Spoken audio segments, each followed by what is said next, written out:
I now invite Dr. Rhoddam Narasimha to share a few thoughts.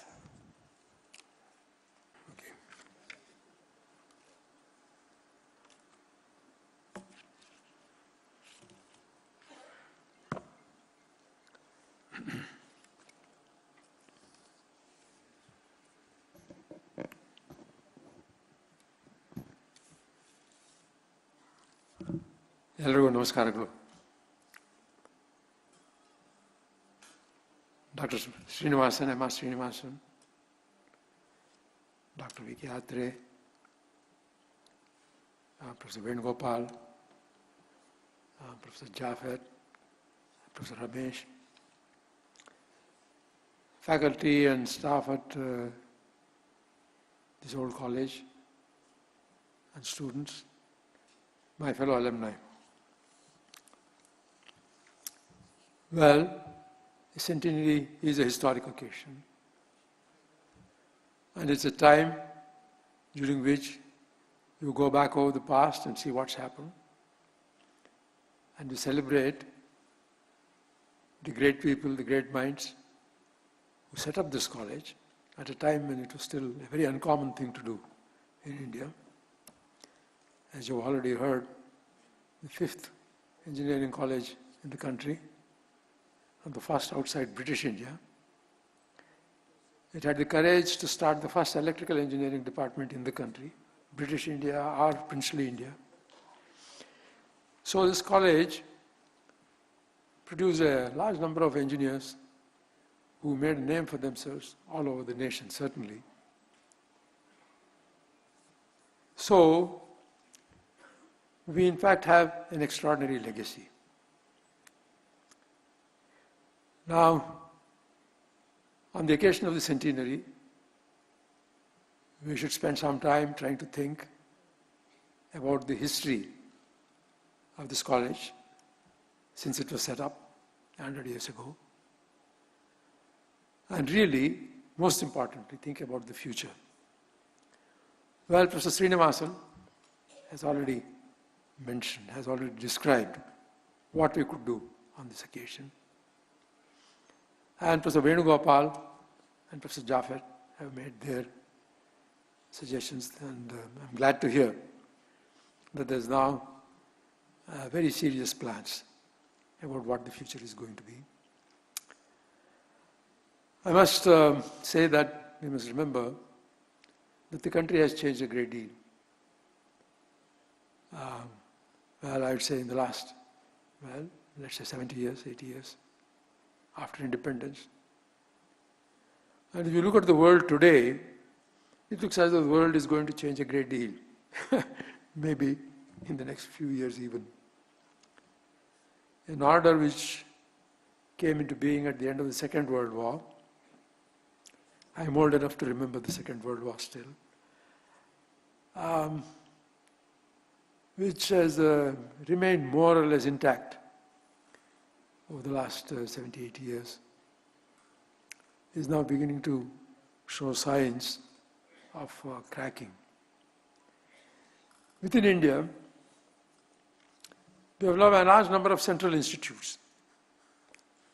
There are the IITs, there are ISERs, and the National Institutes of Technology, and others in management and in a variety of other areas, science and so on. We now have, therefore, a large number of central national institutes which, over the years, have grown and, in fact, are now in a much stronger position than our traditional universities. And this is something we must remember. If we want to take a university of this kind, a college of this kind, which when it started was such an extraordinary example of vision, so that we now remember how the royal family of Mysore and Sir M. Vishwesvaraya made this possible. We can ask ourselves, what can people say in the 3rd century 100 years from now, even 50 years from now, about what we did now at the beginning of this second century of the college's history. So I'm very glad to see that there are so many plans now being talked about. Professor Venugopal, Professor Srinivasan talked about the plans that had been proposed in 2011, Professor Jaffet. So I'm very happy to see that people are in fact now very seriously thinking of the future. Well, let me make one or two general points and then I'll stop, because much that needs to be said has been said. If you look at the universities in the world, of course, a very large number of them, a very large number of countries. And you now look at the great universities of the world. Well, there are these rankings made all the time. Many agencies rank these universities in the world. And they come from different countries, from different cultures, from countries where the languages are different, and countries which have had different traditions. Some of the universities are huge. The California system has 40,000 students. Some of them are very small. Caltech has 2,000 students, 1,000 undergraduates and 1,000 graduates. And there are many places in between, many universities in between. But if you pick the great ones, in any of those ranking systems, you find that there is something common among the great universities. They may have different methods of management even, certainly different languages, different cultures and so on. What is common among them, as I see it, is that the greatest universities have both teaching and research under the same roof, on the same campus. And that, I think, is what distinguishes them from many of the other universities and colleges and so on. Why is it so important that you must have research and teaching on the same campus? Well, at first, there's a tendency to separate research from teaching. And I think that would actually be a bad thing to do. A university where there's a dynamic, exciting research program will actually produce very good undergraduates. And how does this happen? Well, we teach the undergraduates, we tell them now and then about the scientific temper and about being rational and so on, and new technologies. But if things are happening right in front of you, and what you read in your textbook today is being shown by one of your colleagues, or maybe somebody elsewhere, is not quite right, things actually are different, it changes your view of science. And I think that is far more effective than giving big speeches about great science. And to see that happening in front of you, and to have sometimes people who are great research scientists and who also happen to be great teachers teach you, then you can grow a spirit which I think is very different from that in a university which is only a teaching university. So I would say that a research program, preferably on the same campus. Now, Professor Venugopal has talked about 3 campuses. Well, maybe it's inevitable, I don't know. But I do think that if there is more than one campus, I hope the great care will be taken to see that the 3 campuses are always interacting with each other. That people come back and forth. Somebody who's doing research there might come and teach somewhere else. So that this interaction is not lost. That interaction is the key to the success of the great universities of this world, irrespective of where they are. Well, I think that the research university or starting research departments requires, well, considerable amount of money. And I now heard with the great confidence Professor Venugopal has been collecting large sums of money from the government. But both research and teaching require the best faculty you can get.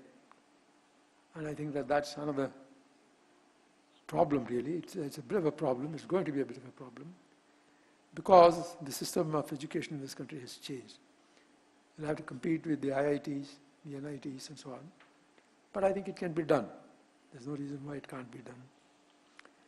So, I think that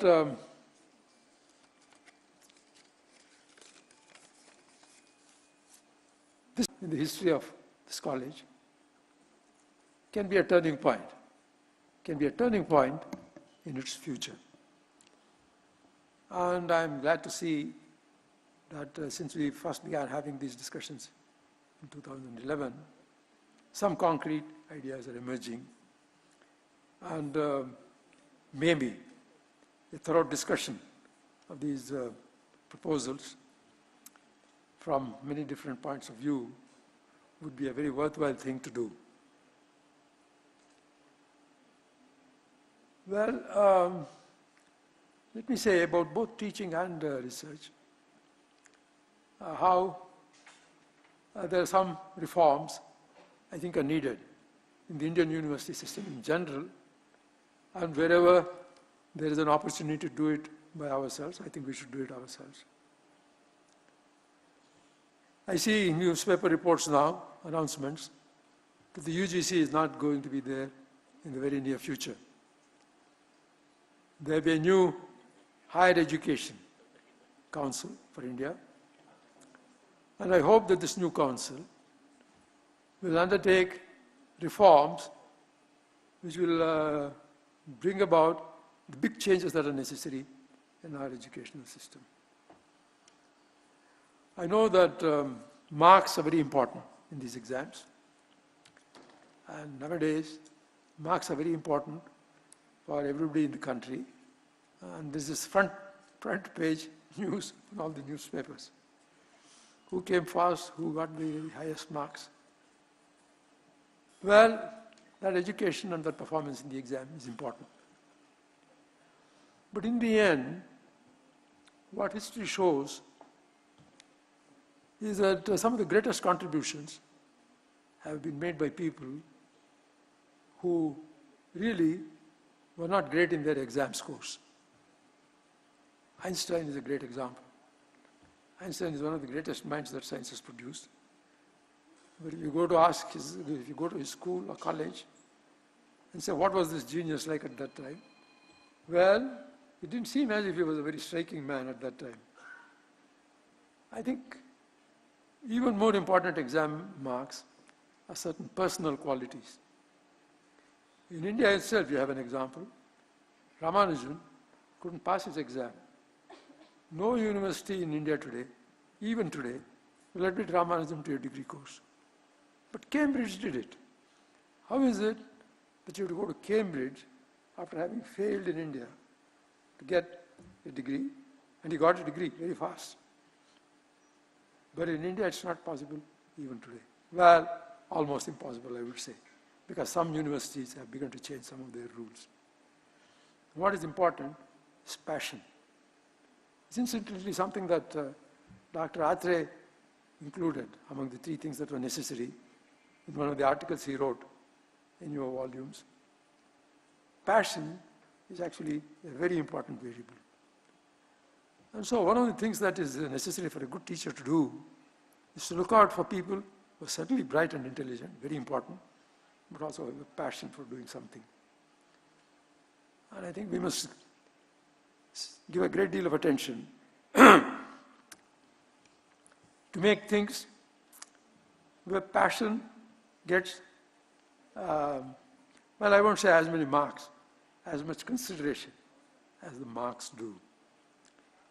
And I think young people in our universities require some guidance, some counseling. They come here, they see so many things, and some of them feel 2 years after they've started the course, no, this is not for me. I wish I could do something else. In India, it's very hard to do it. You're committed, it's hard to change. Well, there are university vice chancellors here, I would like them to examine whether that has to be necessary. If you can do that in the United States. Let me mention Feynman's case here. Well, as I was at Caltech, I got to know him a little bit. And he's an extraordinary man. Well, his research is probably the greatest theoretical physicist in the second half of the 20th century, certainly. But he was also an extraordinary teacher. And he was passionate about research, he was passionate about physics, and he could talk to students in language which they understood. His classes were all full of a sense of humor, but also asked deep questions and showed simple answers to deep questions. It's possible. So I think that this kind of passion, well, in the university where I went to for my PhD, the Nobel laureates quite often taught the first undergraduate course. In chemistry, Chemistry 1 was taught throughout his career by Linus Pauling. Throughout his career. Chemistry 1 to undergraduates. So I do think that it's very important that research and teaching go together. Well, if we could do great things 100 years ago, I'm sure we can do great things even now. But I think we must think about how we do it and what are the best things to do. So on this occasion, I'd like to close my remarks saying that I hope that this coming century will see our college new heights for Bangalore, for the state, for the nation, and for the world. Thank you very much.